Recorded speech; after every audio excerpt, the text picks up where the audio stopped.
வணக்கம் மக்களே, எல்லோரும் எப்படி இருக்கீங்க? Welcome to tips and tricks Tamil. இன்றைக்கி நம்ம சேனலில் ரொம்ப யூஸ்ஃபுல்லான வீடியோ தாங்க. கிச்சனில் நமக்கு தேவையான ரொம்ப உபயோகமாக இருக்கக்கூடிய கிச்சன் டிப்ஸ் தான் நான் சொல்ல போகிறேன். வீடியோக்குள்ளே போயிடலாம். டிப் நம்பர் 1 பார்த்திங்கன்னா, இந்த மாதிரி பொடலங்காய் பீக்கங்காய் அதெல்லாம் நம்ம வாங்கும்போது பாதி யூஸ் பண்ணிவிட்டு பாதி ஃப்ரிட்ஜில் வைப்போம். பார்த்திங்கன்னா அந்த அவுட்டர் ரிங்கெல்லாம் வாடி போயிடும், பாதி காய் அதுலேயே வேஸ்ட்டாக போயிடும்.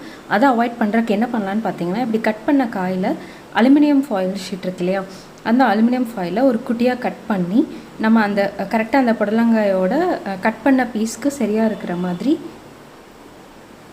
டைட்டாக ரேப் பண்ணி ஃப்ரிட்ஜில் வச்சிட்டோம் அப்படின்னா அடுத்து ஒரு 2-3 டேஸ் ஆனாலும் அது வாடி போகாமல் அப்படியே இருக்கும். அலுமினியம் ஃபாயில் இல்லை அப்படின்னாலும் நம்ம வீட்டில் இருக்க நார்மல் பிளாஸ்டிக் பேப்பர்ஸ் இருக்கும் இல்லைங்களா, இந்த மளிகை ஜாமான்லாம் வர்றது, அதை கூட நீங்கள் ரேப் பண்ணி வைக்கலாம். But aluminium foil best. இது ஒரு ஏர்டைட் பாக்ஸில் போட்டு வச்சிங்கன்னா இன்னுமே ரொம்ப ஃப்ரெஷ்ஷாக இருக்கும். டிப் நம்பர் 2, இந்த மாதிரி வெள்ளை ரவை பருப்பு எல்லாம் பார்த்தீங்கன்னா கொஞ்ச நாள்லேயே பூச்சி விழுந்துடும். அதை அவாய்ட் பண்ணுறதுக்காக வறுத்து போட சொல்லுவாங்க. பட் இப்போ அதுக்கெலாம் நிறைய பேத்துக்கு டைம் இருக்கிறதில்ல, எனக்கும் தான். ஸோ அதுக்கு பதிலாக நம்ம என்ன பண்ணலான்னா, இந்த மாதிரி பிரியாணி இலை இருக்கு இல்லையா, அதை 2 நம்ம இந்த மாதிரி டப்பாக்குள்ளே போட்டு வைக்கலாம். அப்படியும் இல்லை அப்படின்னா வரமிளகா போட்டு வச்சாலும் அந்த காரத்துக்கு பூச்சி வராது. அதுவும் இல்லை அப்படின்னா இந்த மாதிரி சமையல் கிராம்பு இருக்குது இல்லைங்களா, அது ஒரு 3-4 நம்ம அந்த மாதிரி வெள்ளை ரவைக்குள்ளே போட்டு வைக்கலாம். கிராம்பு இந்த மாதிரி பச்சை மிளகா, பிரியாணி இலை 3ல் எது வேணாலும் நீங்கள் போட்டு வைக்கலாம். இது ரவைக்கு மட்டும் இல்லைங்க, துவரம்பருப்பு, கடலைப்பருப்பு எதில் வேணாலும் நீங்கள் யூஸ் பண்ணிக்கலாம். 1 மந்த் வரைக்கும் உங்களுக்கு ஃப்ரெஷ்ஷாகவே இருக்கும். டிப் நம்பர் 3 பார்த்திங்கன்னா, இந்த மாதிரி ஸ்பூன் ஸ்டாண்டில் எல்லா ஸ்பூன்ஸுமே ஒரு மாதிரி ஒன்று சேர்ந்து கிளம்ஸியாக இருக்கும். இதை அவாய்ட் பண்ணுறதுக்காக ஒரு ரப்பர் பேண்ட் வீட்டில் இருக்குது இல்லைங்களா, அதை யூஸ் பண்ணி நம்ம இதை இப்போ அவாய்ட் பண்ணலாம். எப்படின்னு பார்த்தீங்கன்னா, இந்த மாதிரி 1 இல்லை 2 ரப்பர் பேண்ட் எடுத்துக்கோங்க. எடுத்துகிட்டு இந்த ஸ்பூன் ஸ்டாண்டில் இந்த மாதிரி க்ராஸில் போட்டுக்கோங்க. போட்டுட்டு அந்த ஒவ்வொரு இதுலேயும் நீங்கள் ஸ்பூன்ஸை செக்ரிகேட் பண்ணி வச்சிட்டிங்கன்னா உங்களுக்கு எடுக்கிறதுக்கும் ஈஸியாக இருக்கும், வைக்கிறதுக்கும் ஈஸியாக இருக்கும். ஒரு ஸ்பூனோட ஸ்பூன் உங்களுக்கு மிங்கிள் ஆகாமல் இருக்கும்.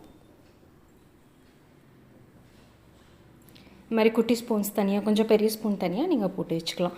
இதுக்குன்னு தனியாக ஆர்கனைசர் வாங்கணுங்கிற அவசியம் கிடையாது. நம்ம வேஸ்ட்டாக தூக்கி போடுற இந்த மாதிரி சின்ன ரப்பர் பேண்ட்ஸே போதும்.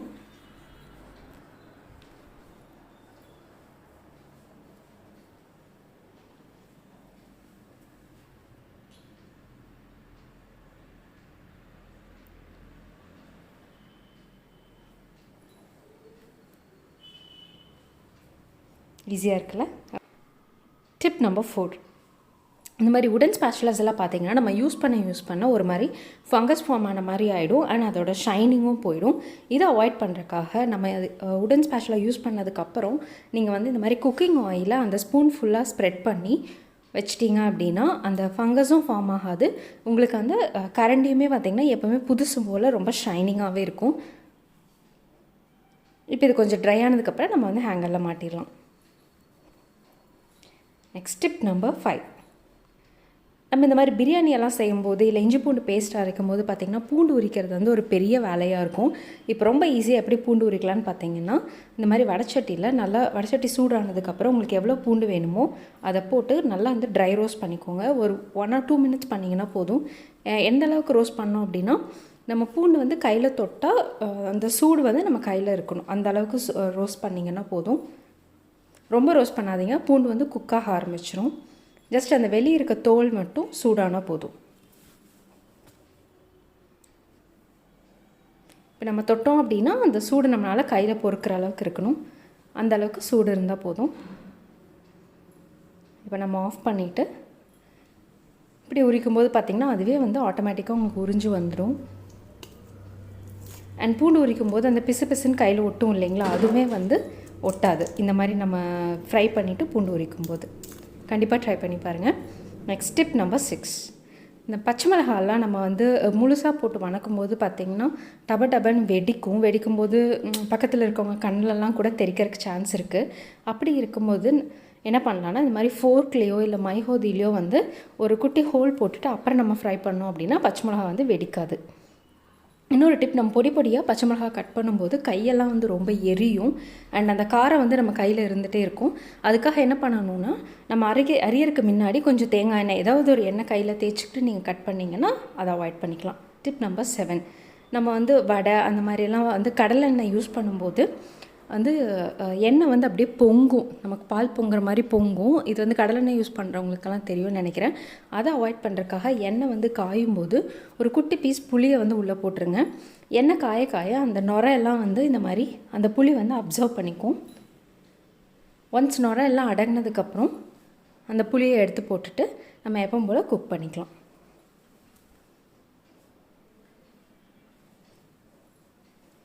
பாருங்கள், அந்த நுரை எல்லாமே வந்து அப்படியே புளி வந்து அப்சர்வ் பண்ணிகிட்டே இருக்கும்.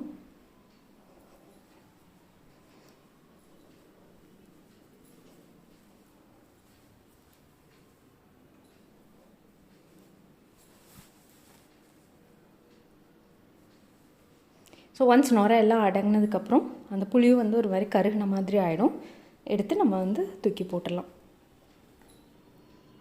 இதுக்கப்புறம் நம்ம பஜ்ஜி போட்டோம் அப்படின்னா எண்ணெய் வந்து பொங்காது. டிப் நம்பர் 8, இது மாதிரி வடையெல்லாம் போடும்போது உங்களுக்கு எண்ணெய் வந்து ரொம்ப அந்த ஃபுட்டில் வந்து அப்சர்வ் ஆகாமல் இருக்கணும்னா ஒரு துளி உப்பு வந்து ஆட் பண்ணிக்கோங்க. டிப் நம்பர் 9, நெக்ஸ்ட் இந்த மாதிரி பிளாஸ்டிக் மிக்சர் கிரைண்டரோட ஜார்லலாம் பார்த்திங்கன்னா அந்த ஃபுட் கலர் வந்து அப்படியே வந்து ஒட்டிக்கும். அதை வந்து க்ளீன் பண்ணுறதுக்கு இந்த மாதிரி கொஞ்சம் பேக்கிங் சோடாவும் குக்கிங் வினிகர் இல்லை சிந்தட்டிக் வினிகர் எதுனாலும் பரவாயில்ல, அதை ஆட் பண்ணிக்கோங்க. வினிகர் கொஞ்சம் ஆட் பண்ணிவிட்டு இது கூடவே கொஞ்சம் வந்து நம்மளுடைய டிஷ் வாஷிங் லிக்விட் அது வந்து ஒரு ட்ராப் ஆட் பண்ணிக்கோங்க. ஆட் பண்ணிவிட்டு இன்னும் கொஞ்சம் தண்ணி ஆட் பண்ணி மிக்ஸி ஜாரை வந்து நல்லா நம்ம மிக்ஸி போடுவோம் இல்லையா, அந்த மாதிரி வச்சு ஒரு 5 to 6 பல்சஸ் விட்டு எடுத்துகிட்டு வாஷ் பண்ணிட்டீங்க அப்படின்னா நம்மளோட மிக்ஸி வந்து புதுசு மாதிரி பளபளன்னு ஆகிடுங்க. இது எல்லா பிளாஸ்டிக் ஜாருமே நம்ம இந்த மாதிரி வாஷ் பண்ணலாம். உள்ளே இருக்க அந்த ஃபுட் கலர் எல்லாமே வந்து போயிடும், புதுசு மாதிரி ஆகிடும். இதே மாதிரி நீங்கள் காஃபி ஸ்டெயின் இருந்தால் கூட வாஷ் பண்ணலாம். டிப் நம்பர் 10, நம்ம வீட்டில் டஸ்ட்பினில் பார்த்திங்கன்னா வந்து நிறைய ஸ்மெல் அடிக்கும். நம்ம அது இப்போல்லாம் வந்து டஸ்ட்பின் நம்ம வீட்டுக்குள்ளேயே தான் வைக்கிறோம். அதை அவாய்ட் பண்ணுறதுக்கு டஸ்ட்பினை கழுவி காஞ்சதுக்கப்புறம் இந்த மாதிரி பேக்கிங் சோடா உள்ளே போட்டுட்டு சூடாக இருக்கு இல்லையா, நம்ம நார்மலாக யூஸ் பண்ணுற கற்பூரம் அதையும் வந்து பொடி பண்ணி போட்டுருங்க. போட்டுட்டு அதுக்கு மேலே ஒரு பழைய நியூஸ் பேப்பர் எடுத்துக்கோங்க. நியூஸ் பேப்பரை விரிச்சிட்டு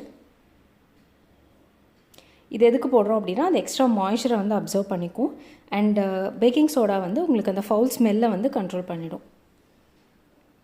அதுக்கு மேலே டஸ்ட்பின் கவர் போட்டிங்க அப்படின்னா உங்களுக்கு வந்து ரொம்ப நல்லா டஸ்ட்பின்லேருந்து ஸ்மெல்லே வராது, ரொம்ப நல்லாயிருக்கும். இந்த டிப்ஸ் எல்லாம் கண்டிப்பாக உங்கள் கிச்சனில் ஃபாலோ பண்ணுங்கள். நம்ம சேனல் உங்களுக்கு பிடிச்சிருந்தா கண்டிப்பாக சப்ஸ்கிரைப் பண்ணி நம்ம சேனலுக்கு சப்போர்ட் பண்ணுங்கள். தேங்க்யூ.